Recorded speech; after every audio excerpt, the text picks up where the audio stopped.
Good morning and welcome back to the 180th of our Bible studies. At the moment we're looking at Hebrew poetry outside of the book of Psalms, and today we're looking at the famous hymn of Hannah, Samuel's mother-to-be, and this you can find in the first book of Samuel, chapter 2, verses 1 to 10. Let's turn you around so you can see the text. Yahweh has filled me up with joy. What he has done has delighted me. I'm so happy because God has helped me, and I'm laughing at my foes. Yahweh alone is holy. We have no protector as good as God. So stop your noisy boasts, enough of your proud words. Yahweh is a God who knows things and judges what people do. He breaks the bows of strong soldiers, but the weak grow in strength. People whose bellies were once well fed now have to work for a crust to eat, and those once hungry are now well fed. The barren woman now has 7 children, while the mother of many is alone. Yahweh both kills and restores to life. He sends some to Sheol and brings them back again. Some he makes poor, others rich.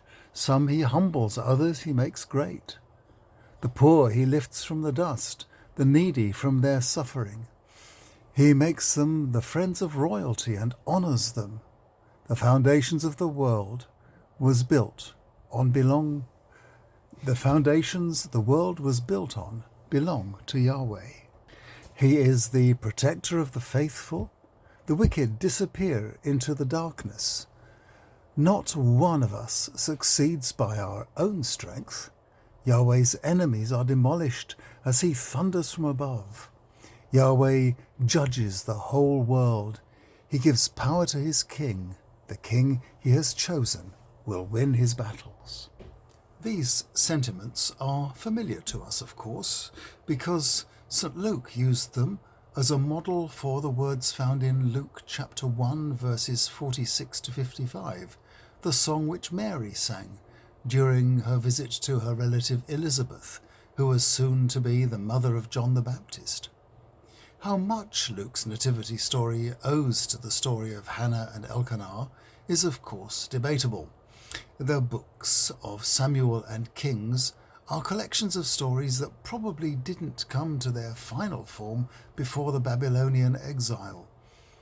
The source materials, like this song, are of course much older, and anything in poetic form is likely to have kept its shape and content through repetitive use in song and recitation.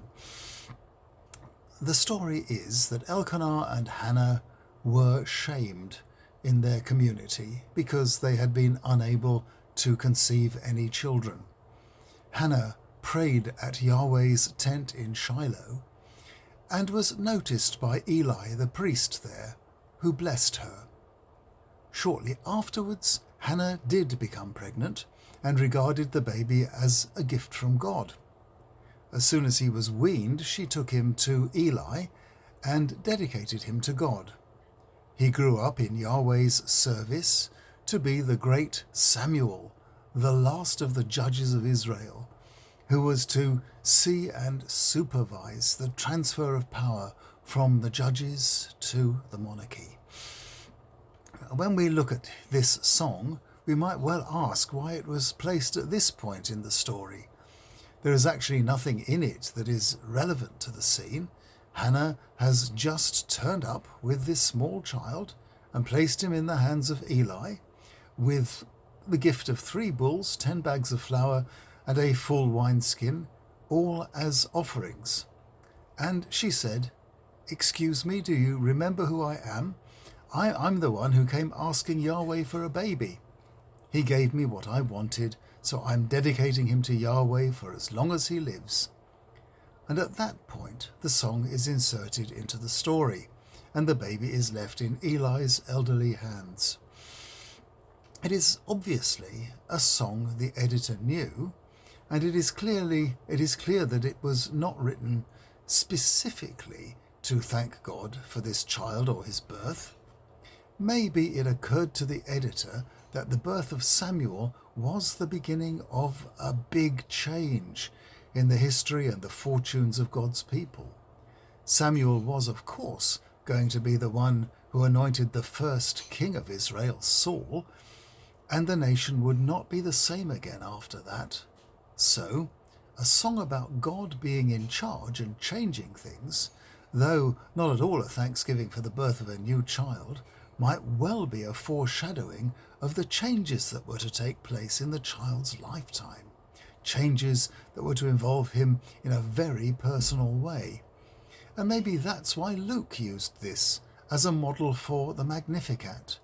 It's nothing to do with conception and birth, it's really about the revolutionary nature of the child and the events of his life.